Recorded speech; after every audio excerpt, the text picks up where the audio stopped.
Miss Janine Gutierrez and Mr. Jericho Rosales nagbahagi ng kanilang kaganapan sa Lavender Fields taping. Ba't nakauwi na sila sa kani-kanilang mga bahay, guys?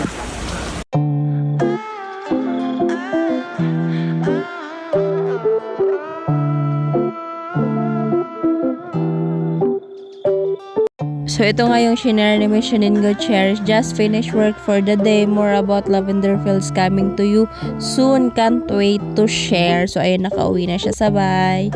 Then ayan, what are you looking forward to this week, month, or year? So ayan, may mga nag-reply kay Miss Janine Gutierrez.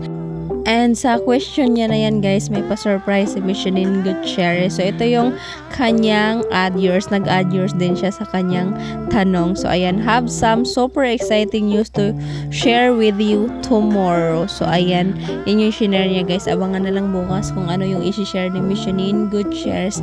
Then ito ba, guys, shinare niya sa kanyang channel, guys. So ayan.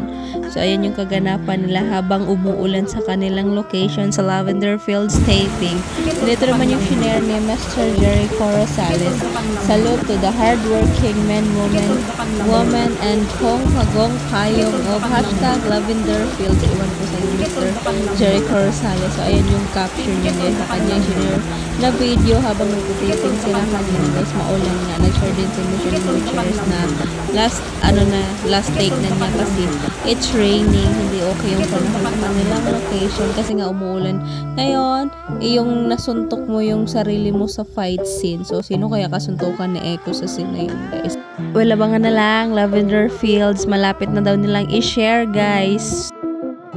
Another update for Mr. Jericho Rosales. So, ayan, nakipagkulitan siya sa kanyang glam team, guys. So, ayan lang, guys. Hope you guys like, share, comment, and subscribe. Love, lots. Ingat kang lahat. Lavender Fields taping update lang po. Maulan na evening, everyone.